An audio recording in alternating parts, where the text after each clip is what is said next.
ছোট্ট একটা আমল বলে আজকের আলোচনার দিকে আমি যাচ্ছি। সে আমলটা হচ্ছে নবী করিম সাল্লাল্লাহু আলাইহি সাল্লাম আমাদের জীবনের বিভিন্ন মুহূর্তে বিভিন্ন আমল শিখিয়েছেন। কিছু কিছু আমল আছে যে আমলের বিনিময়ে সওয়াবও পাওয়া যায়, আবার পৃথিবীর জীবনে বিভিন্ন বিপদ থেকে আল্লাহ পাক মুক্তিও দান করেন। সুবহানাল্লাহ। ওযুর মধ্যে একটা দোয়া নবীজি শিখিয়েছেন, যে ব্যক্তি এই দোয়াটা ওযুর সময় পড়বে তাকে আল্লাহ পাক ওযু যেমন বরকতময় করবেন, নামাজ যেমন বরকতময় করবেন, ওই ব্যক্তিকে আল্লাহ তাআলা অভাব থেকে মুক্ত করে সুখের জীবন দান করবেন। তার মানে এই আমলটা করলে আল্লাহ পাক মানুষকে ধনী বানায় দেন। কি বানায় দেন? দোয়াটা হচ্ছে ওযু যখন আমরা করছি, ওযুর মাঝে মাঝে ফাঁকে ফাঁকে দোয়া পড়া। আল্লাহুম্মা গফিরলি যামবি ওয়া ওয়াসি'লি ফি দারি ওয়া বারিক লি ফি রিজকি। আল্লাহুম্মা গফিরলি যামবি ওয়া ওয়াসি'লি ফি দারি ওয়া বারিক লি ফি রিজকি। সুবহানাল্লাহ। তিনটা কথা। আল্লাহুম্মা গফিরলি যামবি, সবাই বলে আল্লাহুম্মা গফিরলি যামবি ওয়া ওয়াসি'লি, বলে ওয়া ওয়াসি'লি ফি দারি ওয়া বারিক লি ফি রিজকি।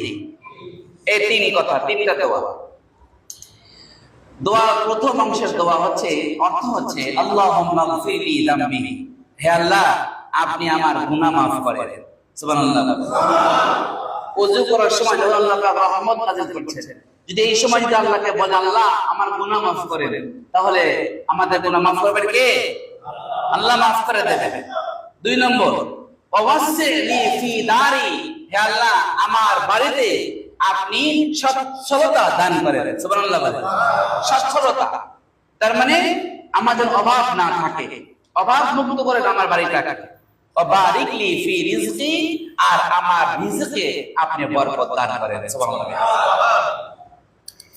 তার মানে মানুষের রিজিকে বরকত হওয়ার জন্য প্রথম নম্বরে সে গুনাহ থেকে মাফ পেতে হবে। যদি কেউ গুনাহগার হয়, আল্লাহ পাকের সাথে সম্পর্ক না থাকে, তাহলে সেই ব্যক্তিকে আল্লাহ বরকত দেবে? সেই ব্যক্তিকে আল্লাহ পাক রিজিকে বরকত দেবেন? দেবেন না। এজন্য নবীজি শিখিয়েছেন, প্রথমে বলো আল্লাহুম্মা গফিরলি, হে আল্লাহ আপনি আমাকে মাফ করেন। ওয়া বারিক লি ওয়া ওয়াসি'লি ফি দারি, আর আমার বাড়িতে আপনি কি করেন? সচ্ছলতা দান করেন।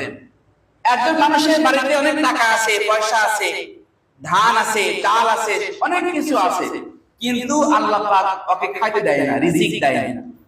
ডায়াবেটিস দিয়ে রাখছে, গোশত খেতে পারবে না, পেট ভরে ভাত খেতে পারবে না, ভালো মন্দ ভিটামিন খেতে পারবে না, পেটে আমাশয় দিয়ে রাখছে, আমাশারও দুধ খেতে পারবে না, আপেল খেতে পারবে না, কমলা খেতে পারবে না, অ্যাসিডিটি করবে, গ্যাস করবে, আমাশা বাড়বে, পাতলা পায়খানা বাড়বে, বিভিন্ন রোগ দিয়ে রাখছে, অনেক সম্পত্তি আছে কিন্তু খাইতে পারে না। এজন্য নবীজি শিখিয়ে দিলেন, আমার বাড়িতে আপনি সচ্ছলতা দেন, এতটুকু ক্ষান্ত না করে নবীজি বললেন ওয়া বারিক লি ফি রিজকি, হে আল্লাহ আপনি আমার রিজিকেও বরকত দান করেন। সুবহানাল্লাহ। তার মানে আপনি আমাকে গুনাহ মাফ করবেন, গুনাহ মাফের বদৌলতে বাড়িতে আপনি আমাকে সচ্ছল জিন্দেগি দান করবেন। যদি আমার রিজিকের বরকত না হয়, আমি খেতে পারবো না, এমন সুখের জীবন দিয়ে কি লাভ হলো? আল্লাহ আপনি আমার রিজিকেও বরকত দান করেন। এজন্য দোয়া আমরা ওযুর ফাঁকে ফাঁকে বলবো, আল্লাহুম্মা গফিরলি যামবি ওয়া ওয়াসি'লি ফি দারি ওয়া বারিক লি ফি রিজকি। পরামর্শ করে আল্লাহুম্মা গফিরলি যামবি ওয়া ওয়াসি'লি ফি দারি ওয়া বারিক লি ফি রিজকি ওয়া বারিক লি ফি রিজকি। একটা আমল। ওযু করার ফাঁকে ফাঁকে পড়ে থাকবো, আল্লাহ তাআলা ওযুকেও বরকতময় করবেন, নামাজকেও আল্লাহ পাক বরকতময় করবেন। সেই সাথে করে আল্লাহ পাক আমাদেরকে অভাব থেকে মুক্ত করে সুখের এবং শান্তির জীবন দান করবেন। এবার আসুন